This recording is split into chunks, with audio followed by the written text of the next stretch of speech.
Hello বন্ধুরা, আপনাদের Excel বন্ধু বাপ্পা আছি আপনাদের সাথে। আজকে আমরা মাইক্রোসফট এক্সেলের টেবল ফরম্যাটটা নিয়ে আলোচনা করব। যদিও আমরা হোম ট্যাবের মধ্যে ফরম্যাট অ্যাজ টেবল ছিল, সেখান থেকে আমরা এটা করেছি। আবার আপনি ইনসার্ট ট্যাবের মধ্যে গিয়ে এখানে টেবলে সিলেক্ট করলে আপনি রেঞ্জের যে কোনো একটা জায়গায় সিলেক্ট থাকা অবস্থায় যদি টেবলে ক্লিক করেন, তাহলে ডিফল্ট সে আপনাকে দেখাচ্ছে এতটুকু পর্যন্ত সে সিলেক্ট করবে, তো সেই ডাটাটা দেখাচ্ছে। আপনি চাইলে এটাকে ম্যানুয়ালিও এটা সিলেক্ট করে দিতে পারেন। যেহেতু আমি এই এরিয়াটুকু নেব, সেহেতু আমি এটা সিলেক্ট করলাম। করার পরে আপনি দেখেন, যেটা আমরা হোম ট্যাবে গিয়ে ফরম্যাট অ্যাজ টেবলে যে কাজ যেটা করেছিলাম, সে একই কাজটাই এখানে হয়েছে। সাথে সাথে এটা ফিল্টার হয়ে গেছে। আপনি যদি ফিল্টারিংটা না চান, তাহলে আপনি এখানে ফিল্টার টেবলের মধ্যে এখানে মানে আনচেক করে দিলে এটা এখান থেকে চলে যাবে। এখন আপনি যদি চান যে হ্যাঁ, না আমি আবার ফিল্টারটা চাই, তাহলে এখানে যখন দিয়ে দেবেন তখন সেটা ফিল্টারটা চলে আসছে। তা আমি ফিল্টারটা আপাতত ধরেন উঠিয়ে দিলাম। তারপরে আমি এটাকে যে টেবল ফরম্যাট আছে সেটাকেও ক্লিয়ার করে দিলাম। এভাবে চাইলে আপনি আপনি এখান থেকে ফিল্টার দিতে পারেন। এখন ইনসার্ট টেবিলের মধ্যে পিভট টেবিল এবং রিকমেন্ডেড পিভট টেবিল যে জিনিসটা আছে, পিভট টেবিলটা অনেক পাওয়ারফুল একটা টুল, মানে খুবই পাওয়ারফুল। যেটা দ্বারা আপনি উইদিন 2 or 3 ক্লিকস আপনি একটা যে কোনো ধরনের রিপোর্ট আপনি তৈরি করতে পারবেন একটা ডাটাবেজের মধ্য থেকে। তবে ডাটাবেজ হতে হবে এরকম যে আপনার কোথাও মার্জ থাকতে পারবে না, তারপরে পেজ ব্রেক থাকতে পারবে না, এবং পিভট টেবিলের মধ্যে আপনার ব্ল্যাঙ্ক সেল থাকতে পারবে না। না থাকাটা বেটার। থাকলেও কিছু প্রবলেম হয়, সেটা আমরা পরবর্তীতে যখন পিভট টেবিল নিয়ে আলোচনা করব সেখানে আপনারা দেখবেন। তবে ডাটাগুলো যদি এভাবে থাকে, তাহলে আপনার ডাটা আপনি যে কোনো ধরনের রিপোর্ট তৈরি করতে পারবেন। তো এভাবে আপনি চাইলে এখানে পিভট টেবিল এখান থেকে তৈরি করতে পারেন।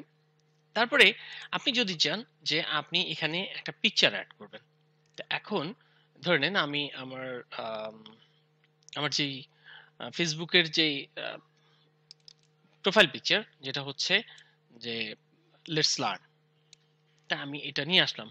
তো নিয়ে আসার পরে আপনি এটাকে যেভাবে চাইলে, এখন আপনি যখন পিকচার সিলেক্ট করে রাখবেন, তখন পিকচার রিলেটেড যে টুলটা ফরম্যাট পিকচার আছে, এটা ওপেন হয়ে যাবে। তো আপনাদেরকে চমৎকার একটা টুল আজকে আমি শেখাচ্ছি পিকচারে। অনেক সময় আপনারা কাজ করতে গিয়ে পিকচারে দেখেন যেমন এই লেখাটা পিছনে চলে গেছে, আপনি এটাকে চাইলে আহ, আপনি এটা পিছনে নিতে পারেন। তো কিন্তু অনেক সময় চান যে হ্যাঁ, আমার লেখার উপরে এই জিনিসটা ভিজিবল থাকবে, কিন্তু লেখাটা পিছনে চলে গেছে। আপনি চাচ্ছেন এই সাদা এরিয়াটা আপনি রাখবেন না। তাহলে খুব সহজে আপনি এই কাজটা করতে পারেন। মানে এই যে পিকচার সিলেক্ট থাকা অবস্থায় ফরম্যাট যেটা আছে, ফরম্যাট ট্যাব এটা এনাবল হয়ে যাবে। আপনি যখন এখানে ক্লিক করবেন, ফরম্যাট ট্যাবটা চলে গেছে। আপনি যখন পিকচারের উপর আবার ক্লিক করবেন, তখন এই ফরম্যাট ট্যাবটা এটার জন্য এনাবল হয়ে যাবে। আপনি কালারে ক্লিক করবেন। এখানে গিয়ে আপনি সেট ট্রান্সপারেন্ট কালার যদি ক্লিক করে আপনি কোনটা রিমুভ করতে চান, আপনি সাদা কালারটা রিমুভ করতে চান, দেখেন চমৎকারভাবে আপনার সাদা কালারটা রয়ে গেছে। শুধু প্রয়োজনীয় যতটুকু আছে ততটুকুই আপনার এখানে শো করছে। অথবা আপনি এটাকে চাইলে ক্রপ করতে পারেন। এই ফরম্যাট ট্যাবের মধ্যে এখানে ক্রপ করলেন। ক্রপ করার পর আপনি এখান থেকে টেনে এটাকে আপনি যতটুকু চাচ্ছেন, যে পরিমাণ চাচ্ছেন সেই পরিমাণ আপনি এখান থেকে ড্র্যাগ করে নিয়ে আসেন। নিয়ে আসার পরে বাইরে ক্লিক করেন, এটা চলে গেছে। এবার আপনি যদি এখান থেকে আম, সাদা কালারটা মুছে দিতে চান, দেখেন চমৎকার ভাবে এই লেখাটা মুছে গেছে। আপনি এর মাঝে এটাকে, তারপরে হচ্ছে যে কি এটার ইফেক্টটা আপনি চেঞ্জ করতে পারেন কিভাবে চাচ্ছেন, অনেক রকমের আরো অনেকগুলো স্টাইল আছে।